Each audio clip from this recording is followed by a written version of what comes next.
Chères Noiséennes et chers Noiséens, bonjour. C'est la première fois que je m'adresse à vous depuis notre élection du mois de juillet. Nous avons choisi ce type de média parce que ça touche tout le monde et vous pourrez bien sûr consulter cette interview sur le site de Noisy et ailleurs. Nous entamons une rentrée qui est la suite d'une période très particulière qui a été le Covid et le post-Covid.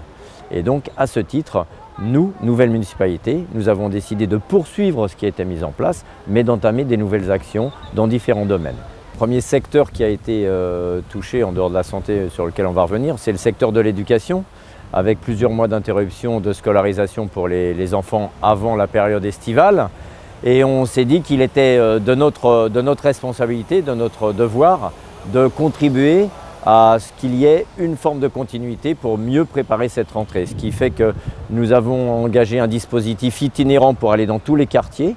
Nous avons contribué avec l'éducation nationale à l'école ouverte et nous avons participé aux vacances apprenantes. Donc il y a eu la continuité d'un dispositif, la mise en place avec Julie Grunbaum, élue à l'éducation, aux droits de l'enfant, à la réussite scolaire, à l'alimentation, la mise en place de nouveaux dispositifs.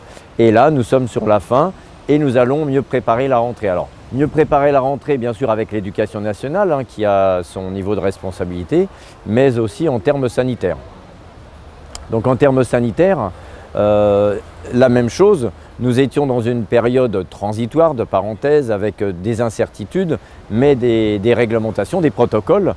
Donc nous ne sommes pas scientifiques, nous nous fions, nous, aux préconisations ou aux protocoles scientifiques, aux injonctions de l'État auxquelles nous devons répondre.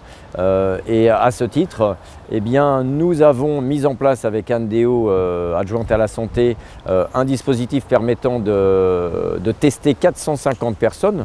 Seulement 2 personnes ont été identifiées positives, d'ailleurs un couple, ce qui fait que ça reste dans un foyer. Et donc au-delà de ce dispositif, nous avons bien sûr pris des mesures d'obligation du port de masque à des endroits très spécifiques en période de canicule. Et sur la rentrée, eh bien, nous avons fait une commande de 45 000 masques. 15 000 seront à la disposition de l'ensemble de la population sur des points particuliers que vous connaîtrez parce que vous aurez une adresse identifiée individuelle dans vos boîtes aux lettres. 15 000 masques pour des personnes fragilisées qui seront mis à disposition du CSCAS. 5 000 masques lavables, bien sûr, quand je dis des masques, ce sont des masques en tissu, lavables 50 fois, qui seront réutilisables. Et 5 000 masques à disposition des agents, parce que les agents de la collectivité sont des gens qui seront, d'une part, qu'il faut préserver, mais qui seront en relation avec la population, en particulier dans les services ouverts aux enfants, dans les écoles ou à la population dans d'autres services. Et donc, nous avons anticipé cette rentrée. Bien sûr, nous sommes liés dans les écoles au protocole de l'éducation nationale qui aujourd'hui préconise certaines dispositions, mais qui pourra changer d'ici la rentrée. En ce qui nous concerne, nous, et je vous invite, vous, parents, bien sûr, lorsque vous emmènerez vos enfants à l'école, eh bien, d'être porteurs du masque. Nous aurons, nous, pour les personnels, bien sûr, des masques, du gel hydroalcoolique, et nous prendrons les mesures de nettoyage de sanitaire et des différents espaces des écoles selon les préconisations de l'ARS.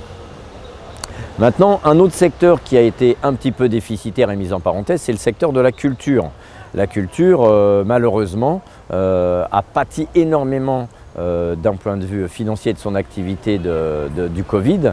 Et à ce titre-là, nous avons entamé, nous, dès cette semaine, une itinérance du cinéma en plein air.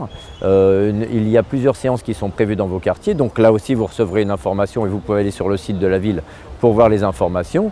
Mais il y aura à la rentrée également les 20 ans du Théâtre des Bergeries et le premier anniversaire de la Microfolie.